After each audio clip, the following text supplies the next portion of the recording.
Околу 14.500 деца од денеска тргнаа во градинка. 6 месеци откако корона пандемијата стави клуч на сите образовни институции, денеска градинките ги примија дечињата, но под строги протоколи. Се мери температура, се влегува во групи во стрикно одреден тајминг од 20 на минути по група, а градинките во функција ги ставија сите влезови со цел родителите и децата од различни групи да немаат меѓусебна комуникација. Групите до 2 години ќе имаат најмногу 6 дечиња. Оние над 2 години по 15 деца во група. За секоја група ќе се грижат по 2 негователки.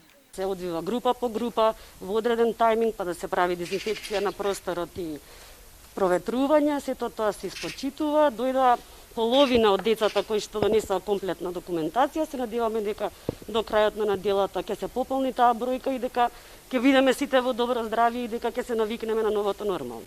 Медицинската сестра е тука да се договори со родителите како ќе се одвива и на кој начин адаптацијата во јасли. Родителите задоволни. Велат редно време беше да се отворат градинките откако со работа почнаа сите економски оператори. Сепак стравуваат дека би можело да има проблем околу стрикните тајминзи за земање на децата, бидејќи не секој родител може да го напушти работното место пред 16 часот. Мислам дека окей ова што направија за да функционираме нормално. Така ви одговара и времето на оставање, времето на земање, нема да имате проблем затоа што е ограничено малку околу 20 на минути. Па да, малку имаме проблем со сатницата, меѓутоа средивме некако ни направија за да може да ги земаме кога треба и да ги носиме. Па мислам дека ќе средат и тоа. Да ќе направат да биде прилагодливо за родителите. Децата треба да се дружат, да се едуцираат. Министерката Шахпаска побара од директорите да имаат разбирање кон родителите, но порачаот и протоколите за безбедност ќе мора да се почитуваат. Уште еднаш сакам да апелирам до сите вработени во градинките. Говорам за негователи, воспитувачи, почитувани. Ова е момент кога треба да покажеме максимална грижа за најмладите.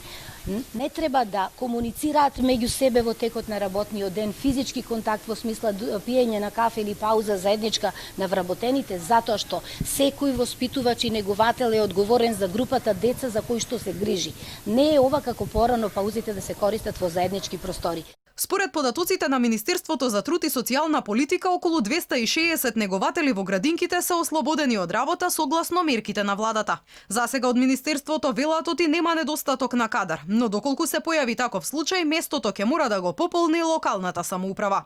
Во Македонија има вкупно 19.000 места за згрижување на деца во градинките. Слободни за упис се уште 4.500 места.